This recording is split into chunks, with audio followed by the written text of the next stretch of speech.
When I picked up the phone to ask my son Max when his wedding would be, my daughter-in-law Lena looked me right in the eye and said with a chilling smile, "Oh, we already got married yesterday. We only invited special people." The words hit me like a bucket of ice water. Special people. I, who for 3 years had paid their monthly rent of $500, bought every piece of furniture in their house, and filled their refrigerator when they had nothing to eat. I was not a special person. I stood there in the living room of my own house, holding the phone as if it weighed 1,000 pounds, watching my son avoid my gaze while Lena made herself comfortable on the sofa I had bought for them.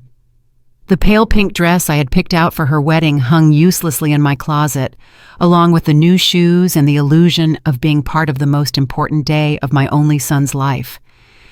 I had spent $200 on that dress, thinking about how nice I would look in Max's wedding photos in which I would never appear. For weeks, I had planned every detail. I had put money aside to give them $1,000 as a wedding gift. I had called my sister Diana in Chicago to tell her the good news. I had cleaned my house from top to bottom, thinking they might come celebrate with me after the ceremony. All of that collapsed in a second with those 4 poisoned words, "Only special people." Max finally lifted his gaze and said in a rehearsed-sounding voice, "Mom, it was an intimate thing, very small, just the 2 of us and the witnesses." But I knew it was a lie. I saw the photos on social media. I saw Lena's parents proudly posing next to the bride and groom. I saw her siblings toasting with champagne. I saw Lena's white dress, which I had helped finance with the $800 I had given her last month for her personal expenses. I saw everything I wasn't supposed to see. A week later, exactly 7 days after that humiliation, Lena called me with a completely different voice. She was no longer the confident woman who had excluded me from her wedding. Now she sounded desperate, almost pleading. "Renate, the rent is overdue. The landlord is pressuring us and says if we don't pay this week, he will kick us out. You forgot to make the transfer." Her voice trembled slightly, as if the world were ending. I was silent for a few seconds, remembering all the times I had run to the bank to make that transfer. All the times I had canceled my own plans to make sure they had a roof over their heads. All the times I had eaten beans and rice so I could give them money for their desires. And now, after they had excluded me from the most important moment of their lives, they had the audacity to call me as if nothing had happened. "Lena," I said with a calm that surprised even me, "didn't I warn you that I only help special people?" The silence on the other end of the line was so deep that I could hear my own heart beating. For the first time in years, it was not I who was trembling, but her. "Renate, I don't understand," she stammered. "We were always special to you. You're like a second mom to me." Lies. All lies. Wrapped in that sweet voice she only used when she needed something. The same voice she had used to ask me for money for the wedding dress, for the honeymoon, for the rings, which I had helped finance without knowing I would never see the ceremony where they were exchanged. For so many years, I had this constant feeling of walking on eggshells, weighing every word, every gesture, every gift, hoping to get a crumb of affection from my own son. I was the perfect mother, the obliging mother-in-law, the silent provider who never protested when they treated me like I was invisible. But that phrase, "only special people," awakened something in me that had been dormant for far too long. I had calculated in my head how much money I had spent on them in those 3 years. Between rent, food, gifts, emergencies, and whims, it was over $20,000. $20,000 I had taken from my retirement, from my savings, from the money my late husband had left, so I could live my last years in peace. And what was all that for? To be treated like a stranger on my own son's wedding day. That night after I hung up, I sat on my bed and cried.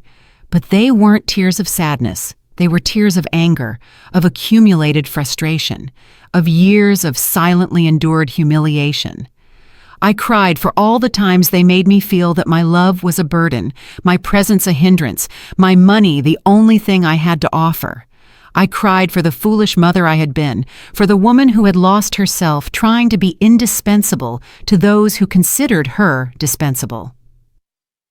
When I woke up the next morning, something inside me had changed. It was not just the pain of betrayal, it was something deeper, colder. I stood up and looked at myself in the bathroom mirror. The same tired eyes as always, the same wrinkles that told stories of years of giving love without getting it back. But there was something else in my gaze, a hardness I didn't recognize, a determination that had been buried under years of compliance. I went to the kitchen and made coffee, as I had every morning for 40 years, but this time I didn't think about calling Max to ask how he had slept. I didn't check my phone in anticipation of a message from him apologizing for the previous day's humiliation. For the first time in a long time, I was my own first concern of the day. I sat at the table where I had so often planned surprises for them, counted bills for their expenses, and cried silently when they treated me with indifference. Now, this table would be a witness to something completely different.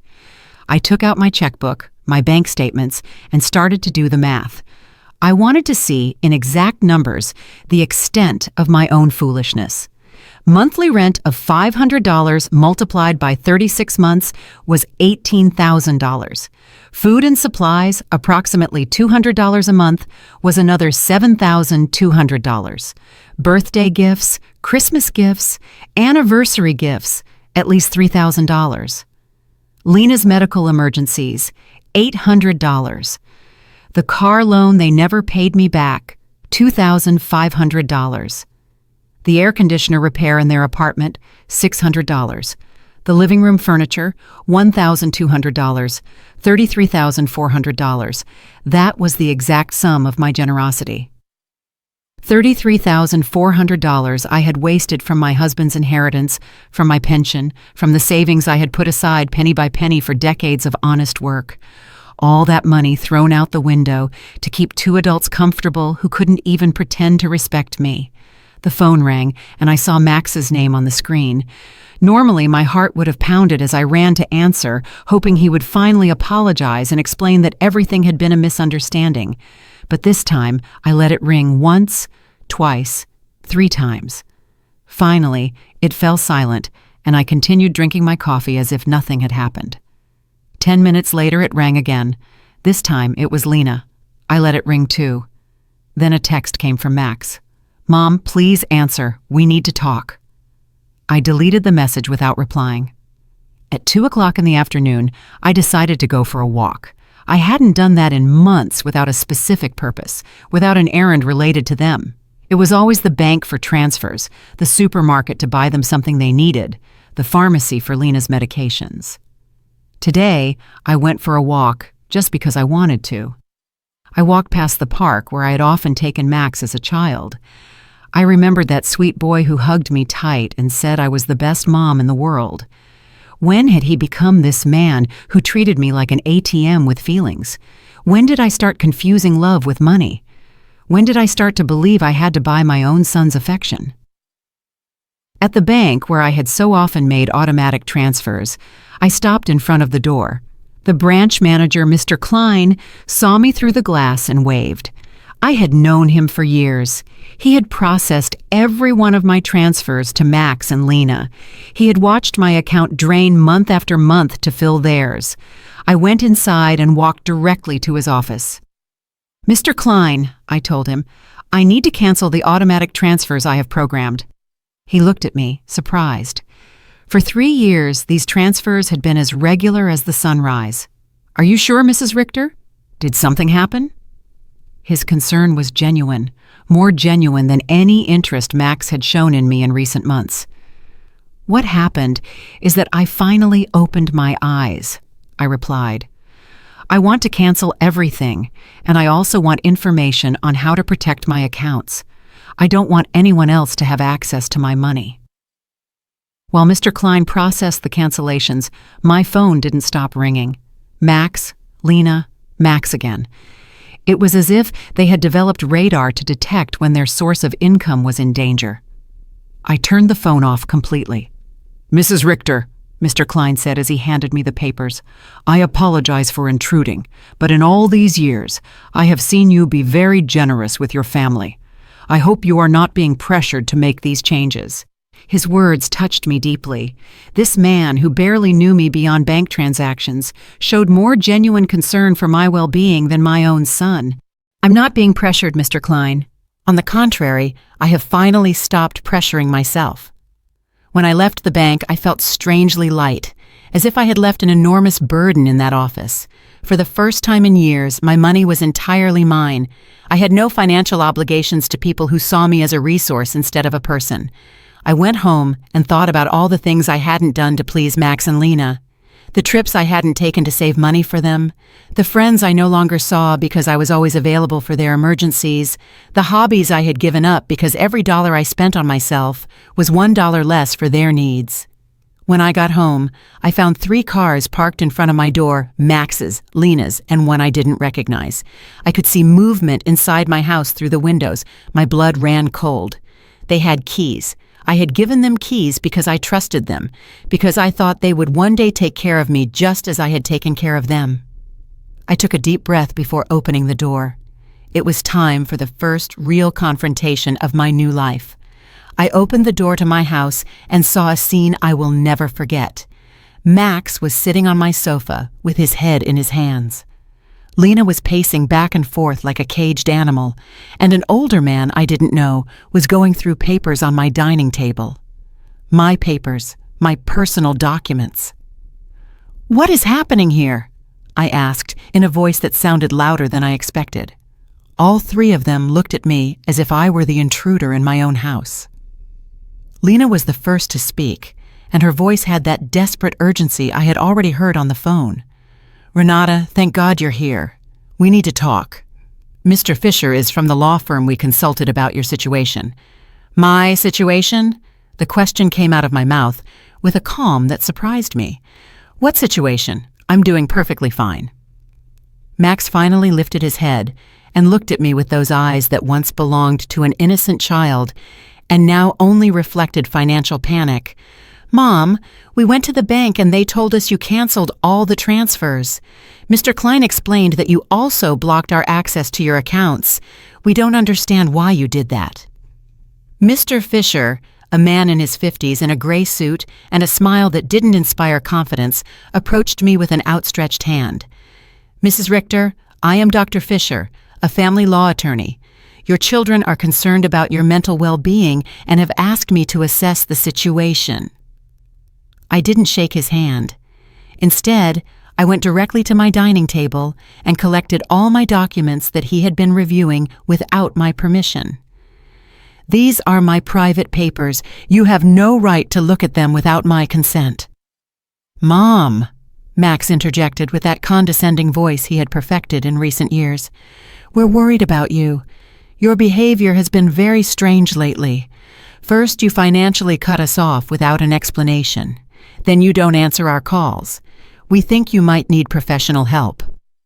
Lena approached and tried to take my hand with that fake tenderness she reserved for moments when she needed something.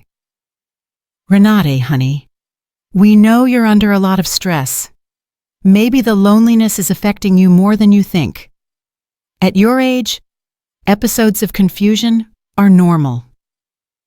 The word confusion echoed in my head like an alarm bell. Now I understood why they had brought the lawyer. It wasn't about helping me. It was about declaring me mentally incompetent and taking control of my finances. The same woman who had told me they only invited special people to their wedding was now treating me like a senile old lady. "I am not confused," I said with a firmness that silenced everyone. "I am clearer than I have been in years, and you are going to leave my house right now." Mr. Fisher interjected with that professional voice lawyers use when they want to sound reasonable. "Mrs. Richter, I understand you feel overwhelmed, but your children have a right to intervene if they believe your ability to make financial decisions is impaired. They have documented several concerning behaviors." Concerning behaviors. The laugh that came from my throat was hoarse, almost cruel. Like what? Deciding that my money belongs to me? Deciding to no longer finance the lives of 2 adults who treat me like trash? Lena jumped up as if I had slapped her. "We never treated you badly.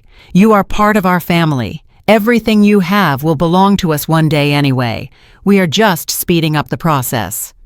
There was the naked, unvarnished truth. Everything I had would one day belong to them. In their minds, I was already dead and they were just collecting their inheritance in advance. It didn't matter if I had 70 years or 70 days left. To them, I was just an ATM with legs that had become problematic. "Out," I said, pointing to the door. "All three of you get out of my house." Max stood up with that angry, childlike face he made when he didn't get his way. "Mom, we can't just leave. We have obligations. The rent, the car payments, the credit card you co-signed for. You can't just cut us off from one day to the next." "I can't?" My voice rose for the first time in the entire conversation. "Who says I can't? For years I have paid rent that wasn't even in my name. I filled a refrigerator in a house where I was not welcome. I financed a life that clearly had no place for me." Mr. Fisher took a folder from his briefcase and placed it on my table. "Mrs. Richter, we have prepared some documents that could facilitate this transition. A power of attorney that would allow Max and Lena to manage your finances more efficiently. This would just be temporary until you feel better." I took the folder and, without even opening it, threw it directly into the trash can. "The only transition that is going to happen here is yours to the front door." Lena started to cry, but they weren't tears of sadness. They were tears of frustration, of contained rage. "You can't do this to us, Renate. We were counting on you. We made plans based on your support. We bought things. We took on financial obligations because we knew we could count on you." "Obligations based on my money," I replied. "Not on my well-being, not on my happiness, not on my company, just on my money. And now that I have decided that my money is better used in my own life, I am suddenly a confused old woman who needs legal guardianship?" Max tried to approach me, but I took a step back. He was no longer the boy who ran into my arms when he had nightmares. He was a 35-year-old man who saw his mother as an obstacle between himself and a comfortable life financed by others. "Mom, we made mistakes," he said in a voice that was supposed to sound remorseful. "The wedding was a misunderstanding. Lena was nervous. I was under pressure. We can fix this if you just become reasonable again." Reasonable.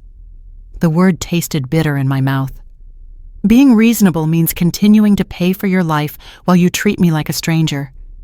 It means pretending it doesn't hurt to have been excluded from the most important day of my only son's life. Mr. Fisher packed his papers with the efficiency of someone who is used to having proposals rejected. "Mrs. Richter, this is not over. Your family has legal options.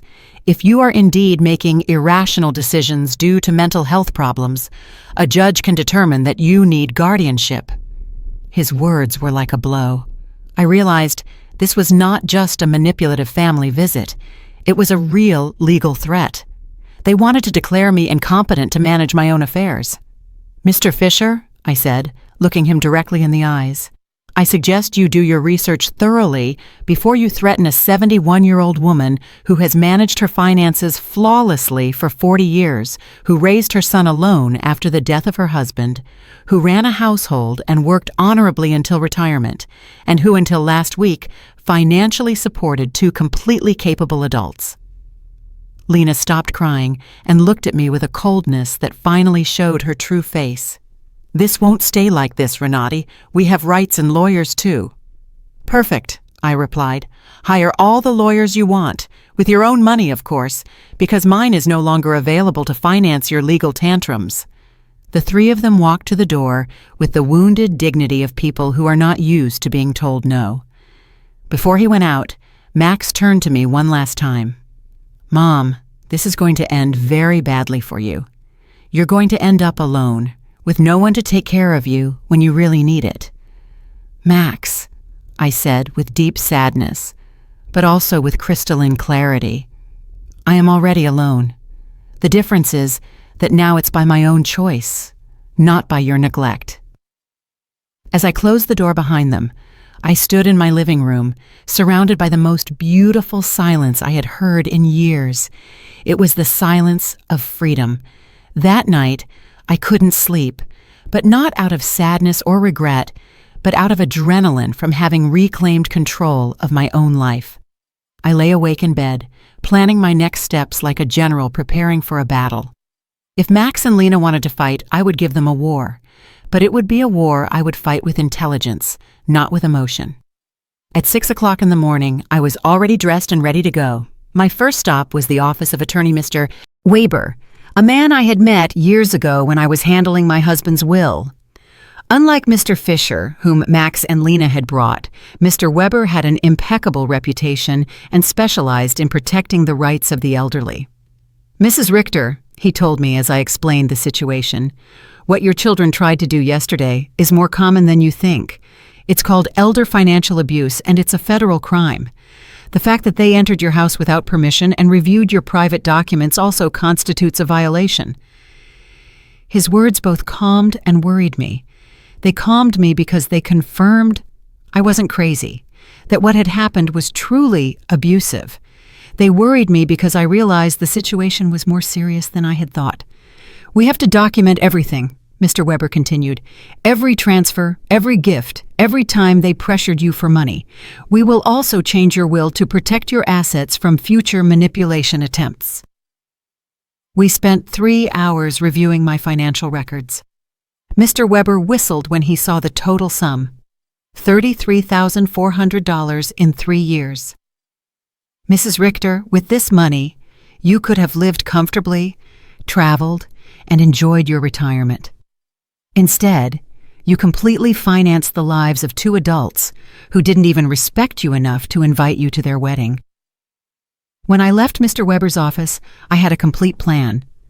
First, I would change all the locks on my house. Second, I would install a security system with cameras to protect myself from future surprise visits. Third, I would open a new bank account at a different bank where they had no contact. And fourth, I would start living the life I had postponed for years. My next stop was the hardware store. The owner, Mr. Summer, had known me for years because I was always buying things to fix Max and Lena's apartment. This time was different. "Mrs. Richter, what brings you here today? Another emergency with your son?" he asked with the familiarity of a person who had silently witnessed my wasted generosity. "No, Mr. Summer. This time it's for my own house. I need to change all the locks, and I want them to be of the best quality." He looked at me, surprised, but asked no questions. While I was choosing the locks, his son Ethan, who installed security systems, came by. It was Providence in action. "Ethan," I told him, "I also need to install surveillance cameras, the complete system. The price is not an issue." While they were preparing everything for the installation the next day, I received a call from an unknown number. It was Lena calling from someone else's phone because I had blocked her number after the previous day's confrontation. "Renate, it's Lena. Please don't hang up. We need to talk like civilized adults." "Speak," I said dryly. "Listen, I understand you're upset about the wedding. It was a mistake.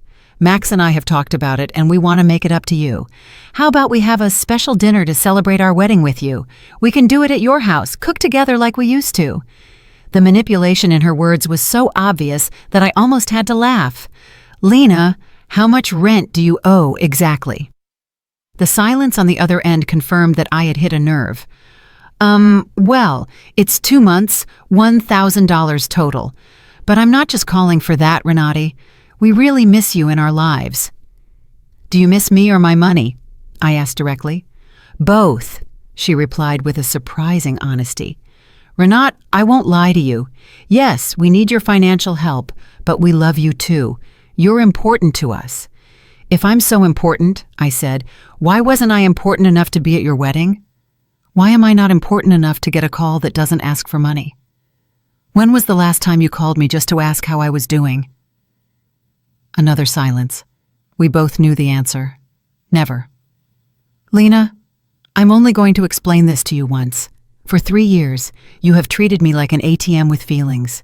You used me. You ignored me. You humiliated me, and finally, you insulted me in the worst possible way. Now that the money is running out, you suddenly discover you love me. Renat, please. I cut her off. There is no please.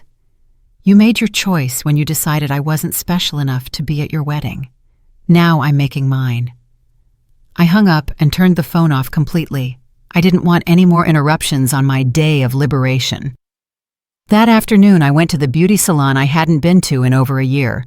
I always canceled my appointments because Max or Lena needed something urgent, or because the money I had set aside for myself became an emergency for them. "Mrs. Richter?" my favorite hairstylist Cynthia called out.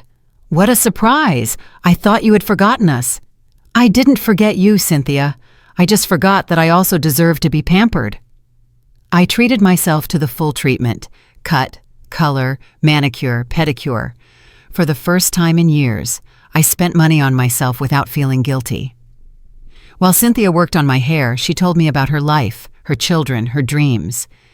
It was refreshing to have a conversation that didn't revolve around Max and Lena's needs. "You look beautiful, Mrs. Richter," she said when she was done. "But more than that, you look free. Did something good happen?" "Yes, Cynthia. I finally learned to say no." When I got home that afternoon, there was a car in front of my door that I didn't recognize. My heart raced for a moment, thinking Max and Lena might have come back with reinforcements. But as I got closer, I saw an older woman sitting on the steps of my porch. "Mrs. Richter?" she asked as I got out of the car.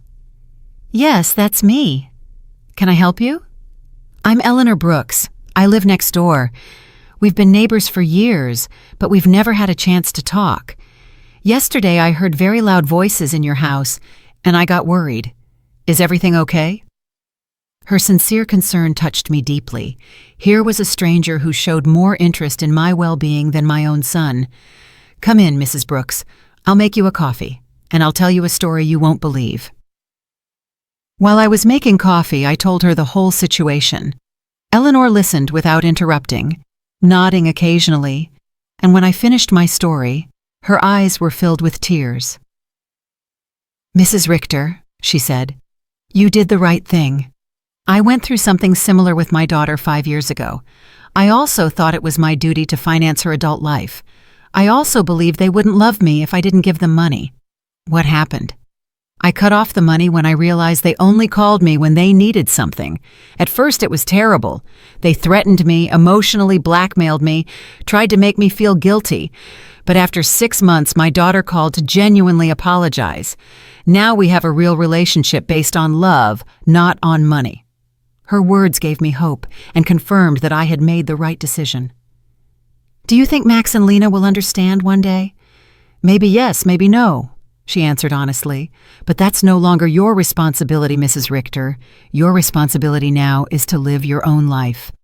That night, for the first time in 3 years, I went to bed without worrying about whether Max and Lena had money for rent, for food, for their whims. I went to bed thinking about myself, my plans, my future, and I slept better than I had in years. The next day, Ethan and Mr. Summer came at 8 in the morning to change the locks and install the security system. While they worked, my phone didn't stop ringing from unknown numbers. Lena was still trying to contact me from different phones, but I had developed a new skill, completely ignoring calls that didn't suit me. "Mrs. Richter," Ethan said as he installed the cameras, "this system will give you absolute peace of mind. You can see from your phone who is coming to your house, even when you're not here. And if someone breaks in without permission, an alert is automatically sent to the police." The irony was not lost on me.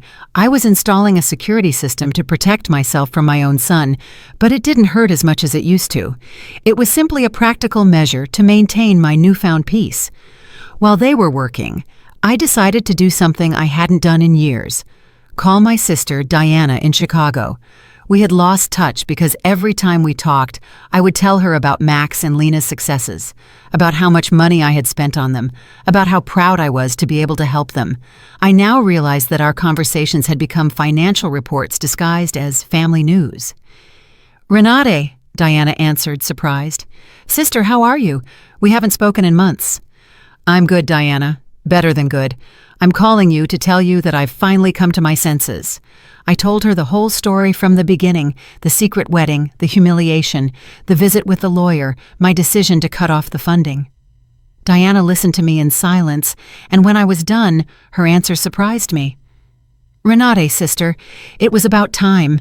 Every time we spoke, it broke my heart to hear you brag about how much money you gave them, as if love could be measured in dollars. I wanted to tell you something, but I didn't know how. What did you want to tell me? That Max never spoke lovingly about you when I saw him at family gatherings. It was always, my mom helped me with this, or my mom bought me that, but never, I miss my mom, or I love my mom. It was as if you were a service provider, not a person. Her words hurt, but it was a necessary pain, like when a doctor cleans an infected wound. It hurts, but it's part of the healing. You know what else I noticed? Diana continued. Lena always spoke about you in the future tense. When Renate is no longer here, we can remodel her house, or when we inherit, we will invest in the business, as if they were waiting for you to die to really live. This revelation hit me like a bucket of ice water. They didn't just see me as an ATM, they saw me as a temporary obstacle between them and their money. While I was trying to make them happy, they were planning their future without me. After talking with Diana, I sat in my kitchen, processing all this information. Years of marriage to a man who truly loved me, 35 years of raising my son alone after my husband's death, and 3 years of financing 2 adults who saw me as a $100,000 obstacle. The doorbell rang, and on the new cameras, I saw it was Eleanor, with a mug in her hands. I opened the door, and she handed me a fresh brewed coffee. I thought you might need some company after everything you told me yesterday, she said, with that sincere smile I had already come to appreciate. We sat in my living room, and Eleanor told me more details from her own experience. My daughter said the exact same thing to me that Lena says to you. You're like a second mom to me. We're special to you. Everything will be ours one day anyway. Those are rehearsed phrases, Mrs. Richter. They learn them from the Emotional Manipulation Handbook. Do you think such a handbook exists? I asked half-jokingly. Not officially, but it seems everyone reads from the same book. Chapter 1 is, Make her feel indispensable. Chapter 2 is, Create constant financial emergencies. Chapter 3 is, When she resists, question her mental health. We laughed, but it was a bitter laugh. It was both funny and tragic to recognize such predictable patterns in our own children's behavior. Did you ever feel guilty for cutting off the money? I asked Eleanor. Every single day for the first 3 months, she answered honestly. But then I started to see the results. My daughter had to get a second job. Her husband stopped playing golf every weekend and started looking for extra work. They learned to live within their means, and more importantly, they learned that I was a person, not a resource. That afternoon, I decided to do something I had postponed for years: visit my husband's grave. I always made excuses not to go because Max or Lena needed something urgent, or because the taxi fare was better invested in one of their emergencies. The cemetery was quiet and beautiful. Robert's grave looked a bit neglected because I hadn't been there to clean it in months. I sat on the grass next to his headstone and talked to him as if he were alive. Robert, my love, I think I lost myself for a while. After you left, I put all my energy into Max. I wanted to be the best mother in the world, thinking somehow he would grow up without a father. But I think in the process, I forgot to be myself. The wind blew gently, and for a moment, I felt like he was listening to me. Our son has become someone I don't recognize. Or maybe he was always like this and I didn't want to see it. His wife is, well, you know how she is. The money you left for me to live peacefully, I spent it taking care of them. But not anymore, my love. I have learned. I cleaned his grave, replaced the withered flowers with new ones, and stayed there for another hour, simply enjoying the peace. For the first time in years, I was not in a hurry to get home to solve a crisis for Max and Lena. When I got home, there were 3 cars parked in front of my door again. My heart raced, but this time I was prepared. The cameras showed me that it was Max, Lena, and two other people I didn't recognize. Everyone seemed agitated, talking to each other and pointing at my house. I didn't get out of the car. Instead, I called Mr. Weber, my lawyer. "Mr. Weber, they are at my house again. This time they've brought more people. What should I do?" "Don't get out of the car, Mrs. Richter. I'll be there right away and I'll call the police. After our conversation yesterday, I requested a temporary restraining order. They are not allowed to be on your property." Minutes later, Mr. Weber and two police patrol cars arrived. I watched the officers talk to Max and Lena, saw my son gesticulate angrily, saw Lena crying again, but this time her tears did not move me. One of the officers approached my car. "Ma'am, you can get out safely. Your visitors are going to leave immediately." As I got out of the car, Max shouted at me from the street, "Mom, this is ridiculous. We're your family. You can't call the police on your own son." "Max," I replied with a calm that surprised even me, "family doesn't threaten lawsuits for mental incompetence. Family doesn't break into people's homes without permission. Family doesn't treat their mothers like ATMs. Lena screamed from across the street, "You're going to pay us everything you owe us. We have bills you co-signed for. You can't just abandon us like this," Mr. Weber interjected. "Mrs. Brooks, any future communication must be through my office, and I suggest you consult with an attorney before making collection threats, because my client has full documentation of all the payments she voluntarily made for 3 years." I watched them drive away in their cars, defeated but not giving up. I knew this wasn't over, but for the first time in this situation, I felt confident. I had professional help. I had emotional support from Eleanor. And more importantly, I had mental clarity about what was right and what was wrong. That night, Eleanor invited me to her house for dinner. I met her daughter who was visiting, and I was able to see with my own eyes what a healthy family relationship looked like. They spoke respectfully to each other, asked sincerely about each other's lives, and laughed together. The daughter didn't ask for money once the entire evening. "I wanted that with Max too," I confessed to Eleanor after her daughter had left. "And maybe you'll get it one day," she replied. "But first, he has to learn that you are a person who deserves respect, not just a source of income." For the first time in weeks, I went to bed feeling hopeful about the future. The next few days were strangely peaceful. The surveillance cameras showed me that Max and Lena were driving past my house several times a day. Sometimes slowly, sometimes they parked for a few minutes, but without getting out. It was as if they were studying my routine, looking for the perfect moment for their next move. Mr. Weber had advised me to document every one of these visits, so I kept a detailed log with the date and time. "Their persistence will work in our favor," he had said. "Every time they show up after we've told them not to approach, it strengthens our case for a permanent restraining order." On Friday morning, I was calmly having breakfast when the doorbell rang. The cameras showed me a very well-dressed young woman with a folder in her hands and a professional smile. I didn't recognize her, but something about her posture told me it was not a social visit. "Good morning, Mrs. Renati Richter," she said as I opened the door.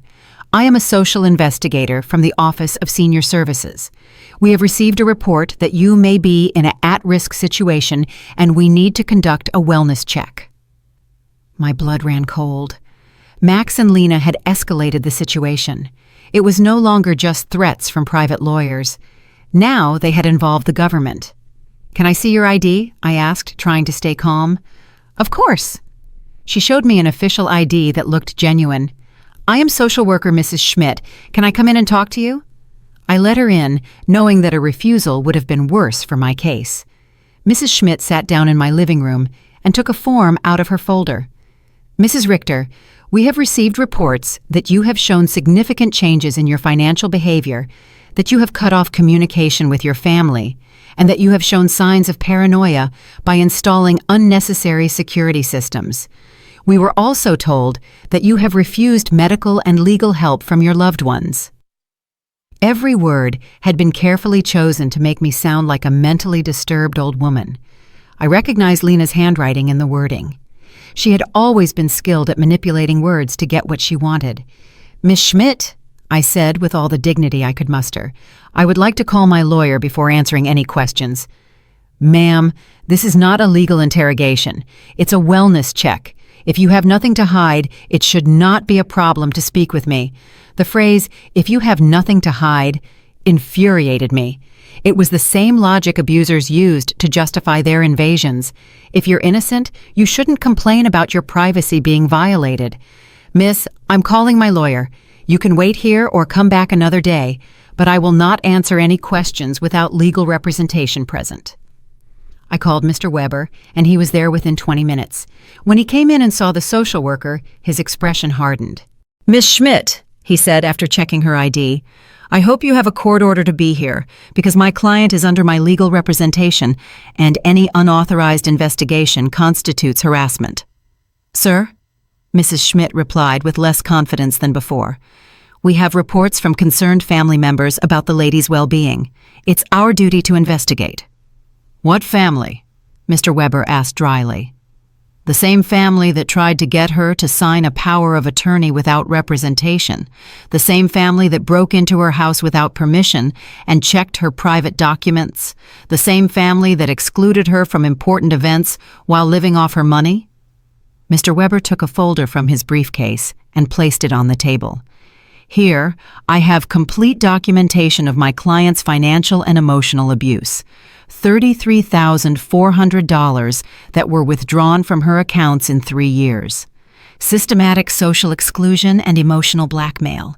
If someone needs to be investigated here, it is not my client." Mrs. Schmidt reviewed the documents with growing discomfort. It was obvious that the information she had been given did not match the reality she had in front of her. "Mrs. Richter," she said finally, "can you explain to me why you so abruptly stopped financial support for your son?" "Because I finally discovered they were using me," I replied simply. "Because I realized that to them, I wasn't a mother, but a bank account. Because I was tired of financing the lives of people who saw me as an obstacle." "But don't you feel it's your responsibility to help your family?" The question outraged me. "Miss Schmidt, my responsibility as a mother was to raise my son until he was 18. To educate him, and to give him the tools to be an independent adult. My son is 35 years old, married, and perfectly capable of supporting himself. Financing his adult life is not my responsibility. It is my choice, and I have chosen not to do so anymore." Mr. Weber interjected. "Miss Schmidt, would you consider it normal for a 35-year-old adult to be unable to pay his own rent without the help of his 71-year-old mother?" Mrs. Schmidt did not answer right away. I could see she was reevaluating the entire situation.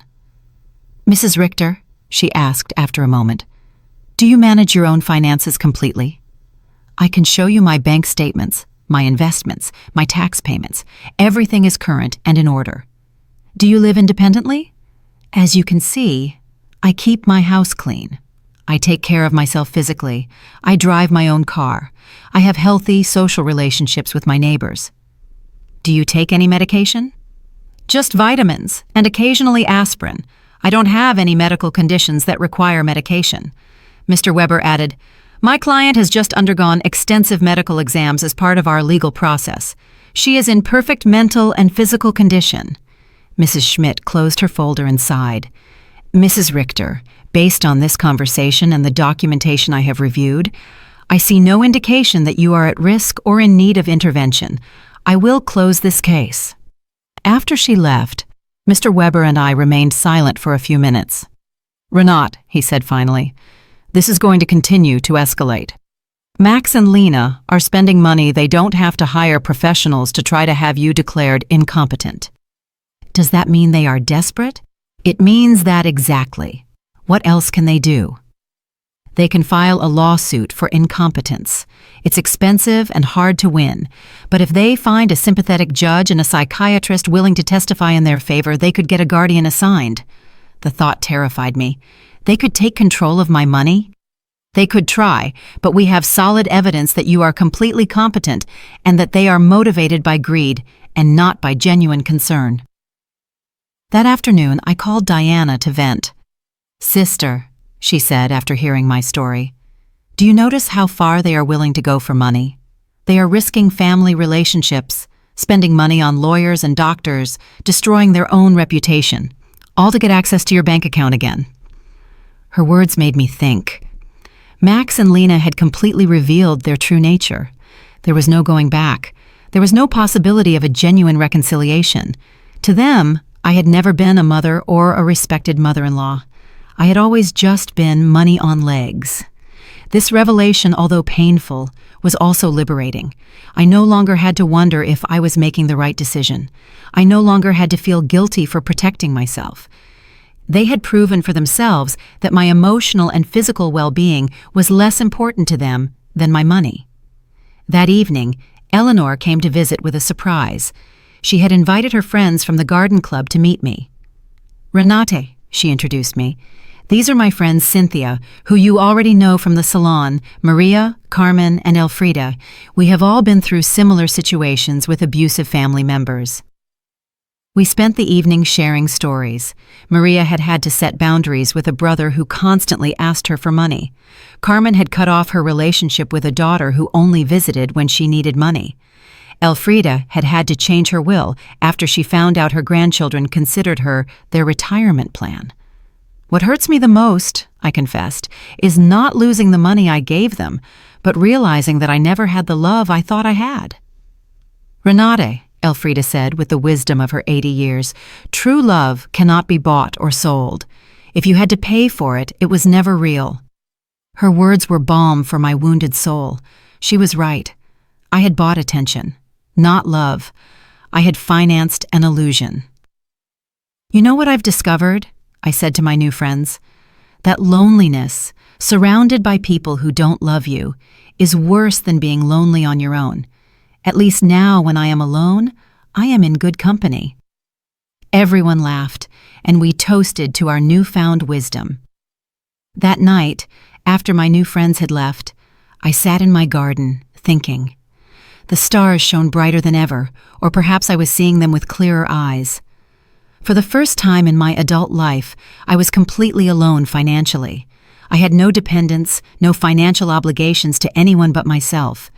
And instead of scaring me, this reality excited me. I could travel when I wanted. I could remodel my house. I could buy myself nice clothes. I could donate to charities that were important to me.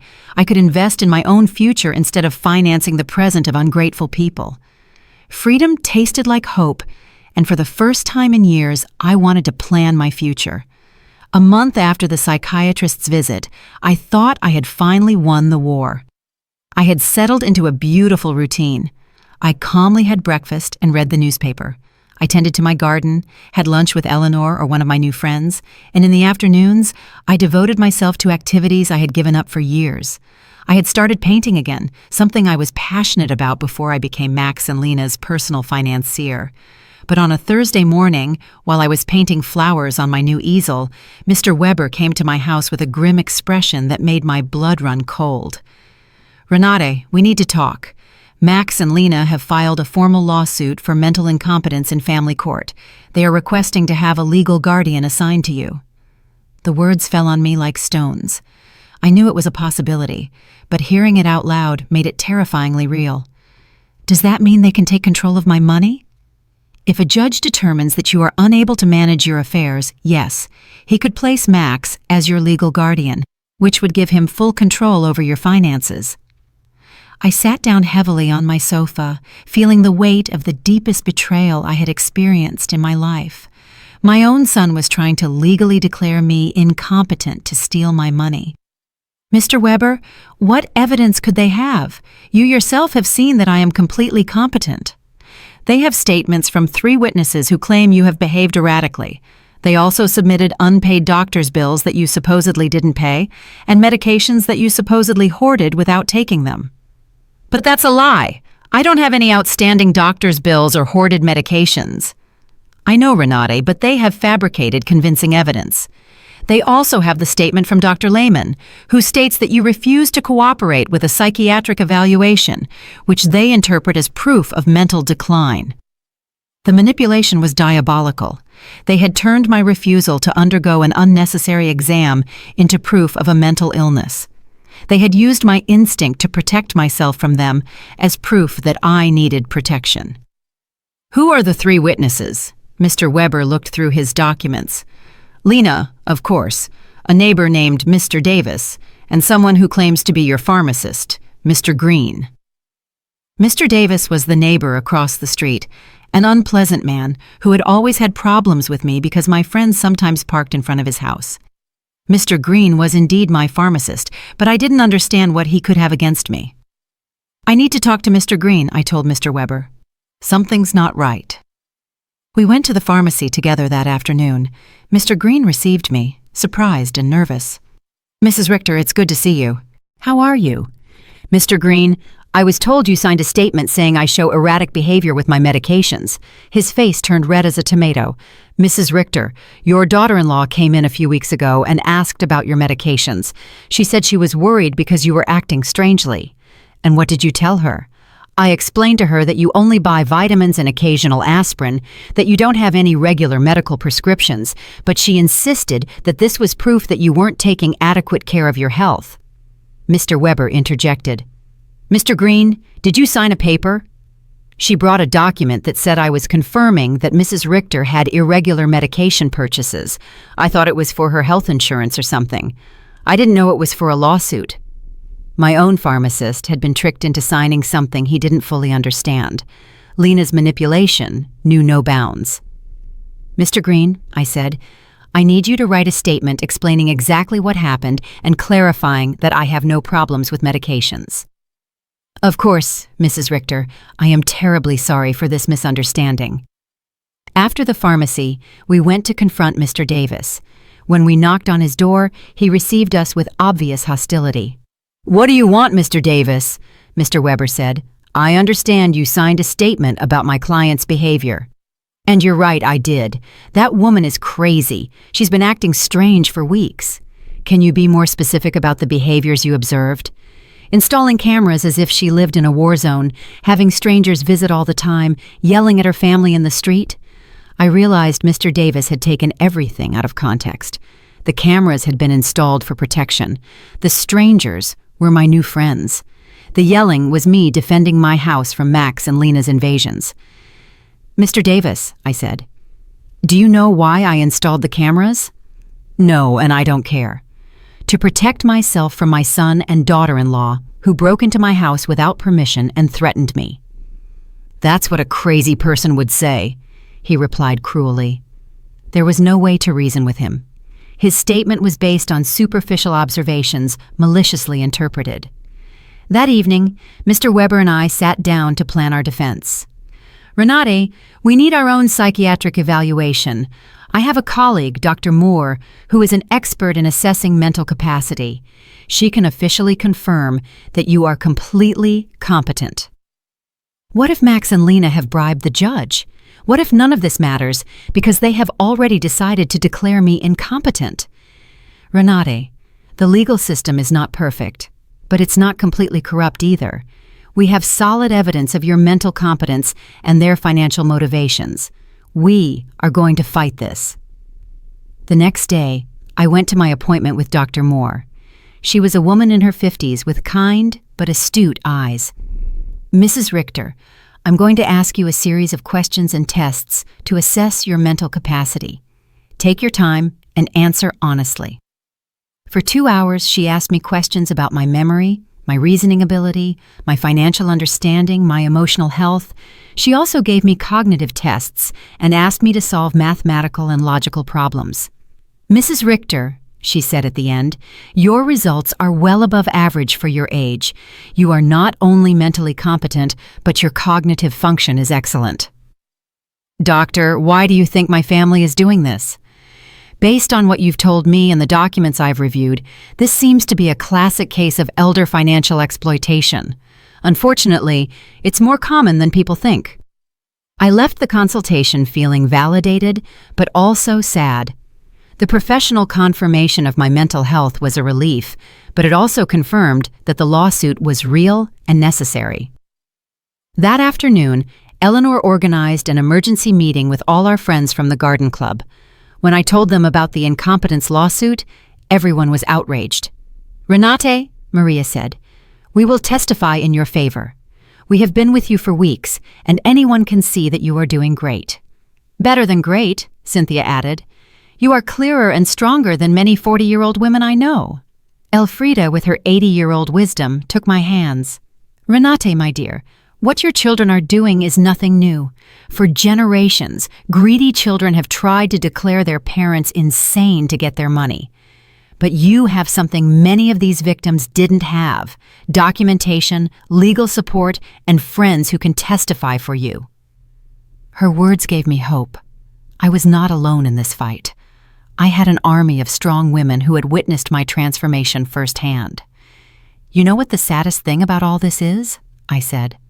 "That Max and Lena are willing to destroy any future possibility of reconciliation for money. Even if I were willing to forgive everything so far, there's no going back from this." "And maybe that's for the best," Cynthia replied. "At least now you know exactly who they are and you can act accordingly." That night, for the first time since this nightmare began, I really cried. Not out of sadness, but out of grief. I said my final goodbye to the son I thought I had, to the dream of a loving family, to the illusion that unconditional love was reciprocated. But something new also emerged within me, an iron determination not to let myself be stripped not only of my money, but also of my dignity and my freedom. The war had officially begun, but I was ready to fight. The trial came 3 weeks later. I woke up early, put on my best black suit, and looked at myself in the mirror with a determination I had never felt before. Today, not only my mental capacity would be judged, my dignity as a person, my right to live free from abuse, my value beyond my bank account would be judged. Mr. Weber came at 7 in the morning to go over our strategy one last time. "Renate, remember, the burden of proof is on them. They have to prove that you are incompetent. We just have to show that you are not." "And what if the judge is already biased?" "Judge Miller has a reputation for being fair. I researched his past cases, and he doesn't automatically favor families. He is dedicated to protecting the rights of the elderly." We arrived at the courthouse at 9 in the morning. In the hallway, I saw Max in a new suit that he probably bought for the occasion, and Lena dressed in black as if she were at a funeral. Maybe it was one, the funeral of our family relationship. When our eyes met, Max avoided my gaze, but Lena held my gaze with a coldness that confirmed that for her, this was just a business transaction. Their lawyer was an older, elegant man with the kind of confidence that comes from winning similar cases before. When he began his opening statement, his strategy was clear: to portray me as a confused old woman who had been manipulated by strangers to alienate me from my loving family. "Your Honor," he said in a solemn voice, "Mrs. Renate Richter has shown a clear mental decline in recent months. She has cut off all financial support for her family without a rational explanation. She has installed unnecessary security systems due to paranoia, and has isolated herself from her loved ones under the influence of neighbors and lawyers who are obviously taking advantage of her vulnerable situation." Every word had been carefully chosen to make my self-empowerment sound like dementia, and my freedom sound like external manipulation. Then they called their witnesses. Lena was the first to testify, and her performance was Oscar-worthy.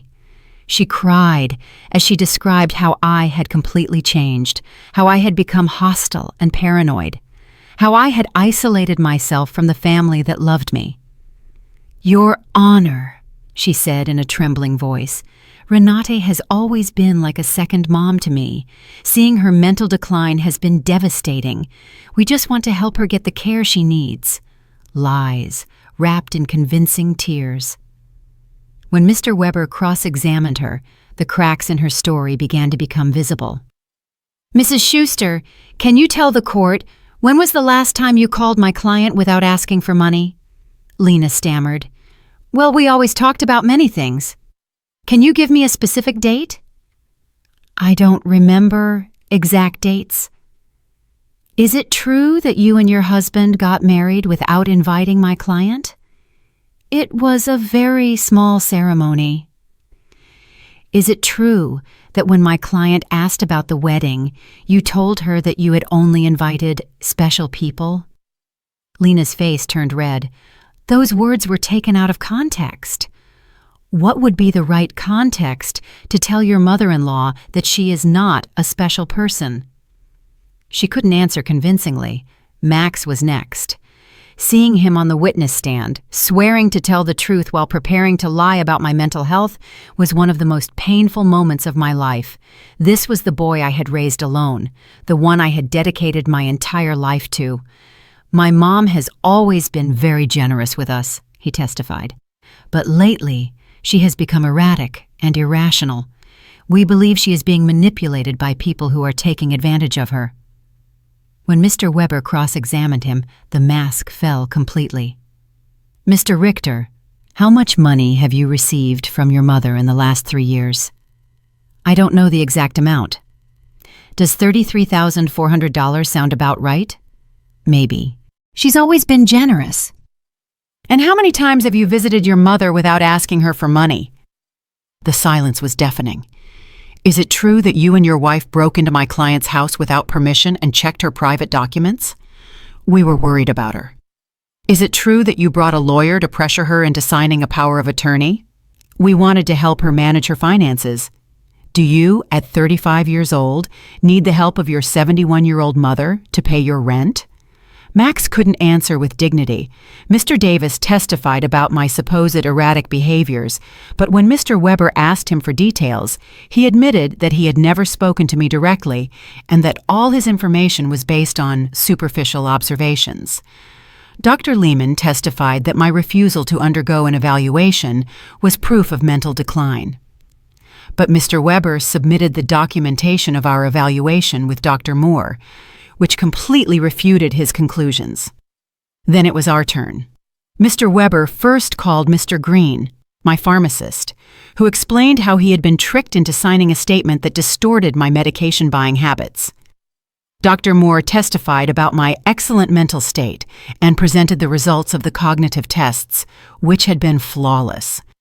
Mr. Summer from the hardware store testified about my mental competence and explained that my decisions to cancel automatic transfers were completely rational and had been processed correctly. Eleanor and my friends from the garden club testified about my clarity, my newfound vitality, and my ability to maintain healthy social relationships. Finally, it was my turn to testify. I stood up with dignity and walked to the witness stand, feeling the weight of 71 years of experience, of wisdom gained through pain, of strength discovered in adversity. Mr. Weber guided me through my testimony, letting me tell my whole story. The $33,400 spent in 3 years, the humiliation of being excluded from the wedding, the constant emotional manipulation, the violation of my privacy, the legal threats. Mrs. Richter, Mr. Weber finally asked, why did you decide to stop financial support for your son and daughter-in-law? Because I finally understood that what I was getting from them was not love, I replied in a clear, loud voice. It was a commercial transaction disguised as a family relationship. My money was welcome, but I, as a person, was not. Do you regret your decision? I only regret that it took me so long to make it. Max's lawyer tried to make me appear confused during his cross-examination, but I answered every one of his questions with clarity and precision. When he tried to imply that my new friendships had manipulated me, I explained to him that for the first time in years, I had relationships based on mutual respect and not on financial interest. In his closing argument, Max's lawyer insisted that I was a victim of external manipulation. Mr. Weber's rebuttal was devastating. Your Honor, what we have seen here is not the case of an incompetent old woman, but that of a woman who has finally found the strength to free herself from years of financial and emotional abuse. The plaintiffs have presented no real medical evidence of mental incompetence. What they have presented is frustration, because their source of income has decided to exercise her legal and moral right to protect her own resources. Judge Miller retired to deliberate for 2 hours that felt like 2 years. When he came back, his expression was serious but clear. After reviewing all the evidence presented, he began, "It is obvious to this court that Mrs. Renate Richter is in full possession of her mental faculties. Professional psychiatric evaluations confirm her cognitive competence. Her financial decisions, as painful as they may be for her family, are completely rational and within her rights. My heart began to beat faster. Furthermore, the judge continued, the evidence suggests that this lawsuit is motivated by financial interest rather than by genuine concern for Mrs. Richter's well-being. The court completely denies the request for guardianship. I had won. I had not only won the lawsuit, but also my freedom, my dignity, my right to live free from the abuse of those who supposedly loved me. When we left the courthouse, I saw Max and Lena talking angrily with their lawyer. Lena gave me a look of pure hatred before she walked away. Max looked at me one last time, and for a second, I saw something that could have been regret, but it was already too late. That night, Eleanor organized a celebration at my house with all our friends. We toasted to justice, to freedom, to the sisterhood of strong women who support each other. Renata, Elfrida told me, today you didn't just win a trial, you won back your life. She was right. For the first time in years, the future was completely mine. I could travel, I could love, I could create. I could live without fear, without guilt, without manipulation. 3 months later, I sold my house and moved to a beautiful apartment near the city center. I donated half of my money to organizations that protect the elderly from family abuse. With the other half, I began to live the life I had always wanted. I traveled through Europe, took art classes, and joined volunteer groups. I never heard from Max and Lena again. I heard from others that they had to move to a smaller apartment and that Lena had found a job for the first time in years. Perhaps the adversity would teach them what my generosity never could, the value of honest work and independence. Some nights, when I look at the stars from my new balcony, I think about the woman I was a year ago, fearful, manipulated, believing I had to buy love. That woman is dead, and in her place, someone has been born who has understood a fundamental truth. True love never has a price, and freedom is never too expensive. My name is Renate. I am 72 years old, and I have finally learned that the most important person I have to love and protect is myself. If you liked my story, you can support me by making a donation so I can write more stories. Thank you in advance. And you, what would you do in this person's place? I would love to hear your opinion, so please share it with me in the comments. I'm always curious about what you all think. And also write me where you heard this story. For more life stories like this, like the video, and subscribe to my channel. There are many other stories waiting for you. With heartfelt greetings until next time, M.